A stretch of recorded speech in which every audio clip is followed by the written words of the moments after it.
Good morning, everybody. Craig Peterson here.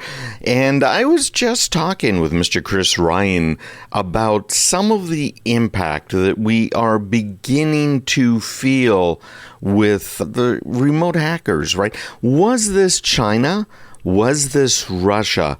And I thought it was interesting because Chris was obviously going online and DuckDuckGoing some of these different topics that we were talking about and finding administration officials that were saying things that I don't think were true, frankly. So here we go with Mr. Chris Ryan. On the program right now, Craig Peterson, host of Tech Talk here on News Radio 610 and 96.7, which airs on Saturdays at 11 a.m.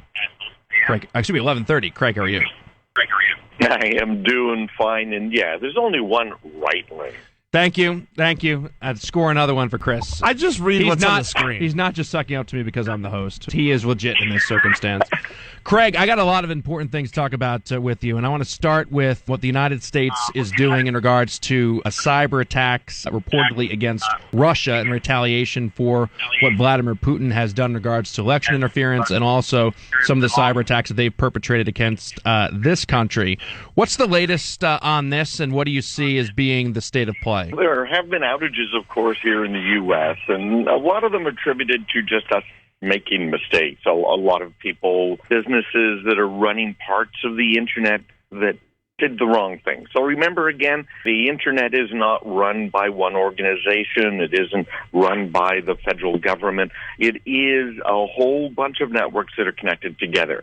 Now, that said, we have seen some major strikes against us here in the U.S. from both Russia and from China.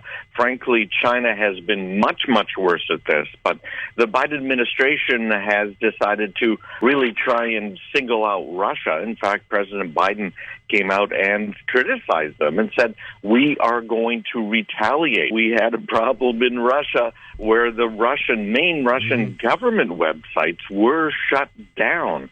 And they went off the air. It's not as though they shut them down on purpose. And we've seen similar things before. So, Chris, I suspect we have been involved. Yeah, the Biden administration, according to Yahoo News, is preparing a series of aggressive cyber attacks on Russia in a major shift in tactics designed as a warning shot to rival powers.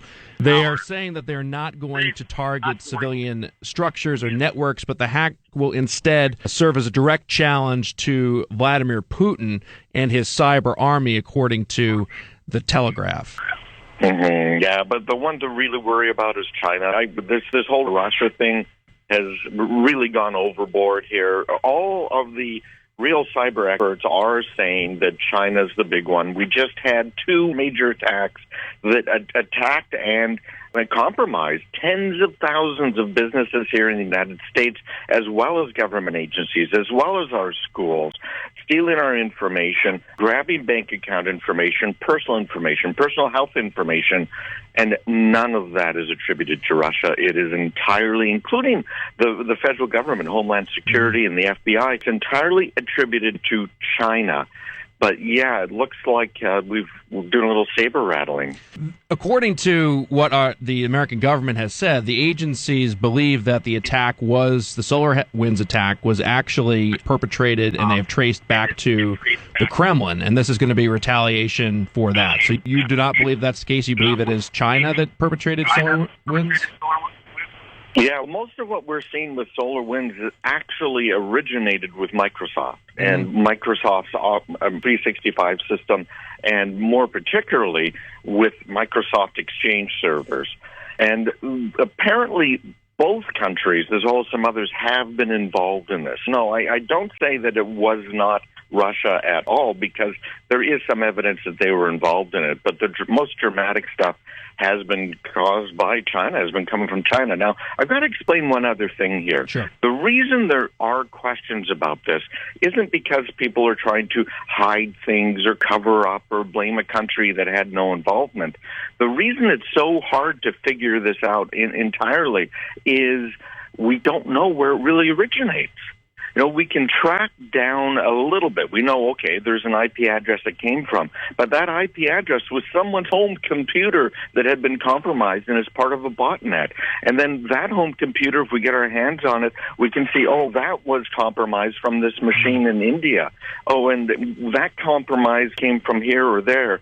The way we tell whether or not a machine has been compromised from a certain place is by looking at how it was done. And I've worked with the FBI on these cases before.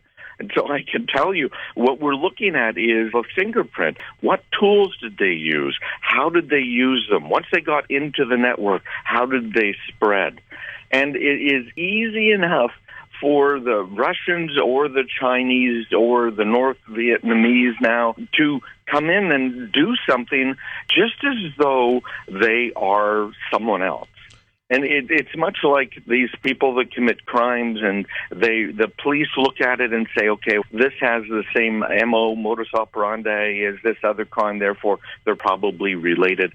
That's what we're doing here, Chris. So there's no hard and fast rules that this was or was not Russia, but and you're talking about one specific part of one specific hack. We do know most countries were involved, and we do know that China's been doing most of this over the last really 15 years.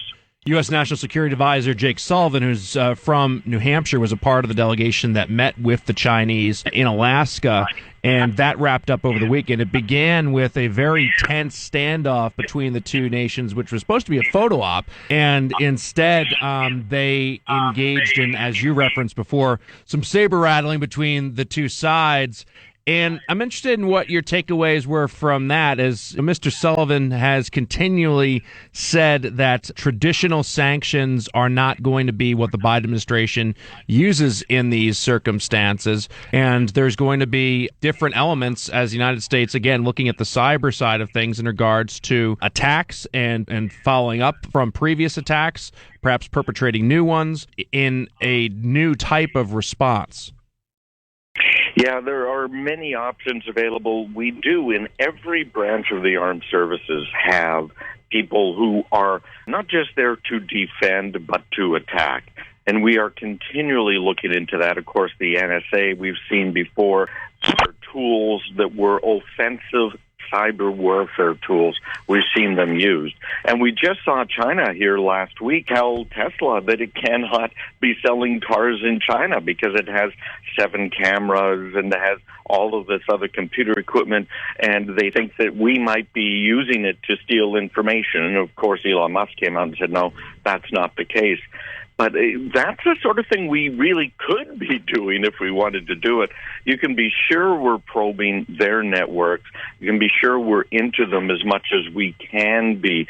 So how we respond, it's hard to say, but there are a lot of options available. And we have been shooting around the corners in shutting down power plants in Russia, in shutting down some of the infrastructure in China. And our fingerprints are all over those things, just like it was in Iran with those centrifuges that were being used reportedly to make nuclear fuel for bombs. We have a record of doing this sort of thing, Chris. And so his saber rattling might well be backed up by something that's very obviously from the U.S. And I think it has to be. I think that talk, particularly in the current world climate, only goes so far. And it has to be followed by reciprocal action, or it will be seen as just being talk. Craig, thank you so much, and look forward to chatting again next week. Take care, Chris. That is Craig Peterson. He hosts Tech Talk on News Radio 610 and 96.7 Saturdays at 11:30 a.m.